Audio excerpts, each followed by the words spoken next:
ma enne olin kõigest sa mõli, hoonekalt ja nitro lahti jõin. PVA-d ja pidurite oli, ma autost praest peale sõin.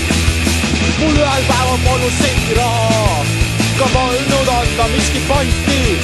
Siis läksin anatoomikumi taha, kus ukse vahest jooki anti.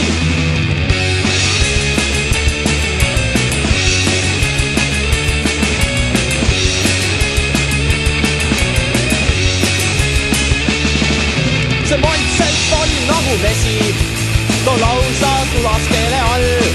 Et kui teada sain, et see vesi mul elus hakkas esmakordselt halb.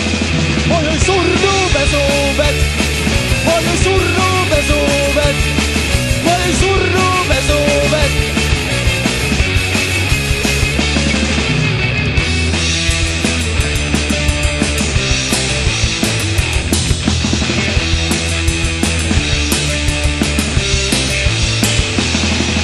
Sest hetkest hakkasin ma ööga karsklusliikumise juhid ja intensiivse tööga.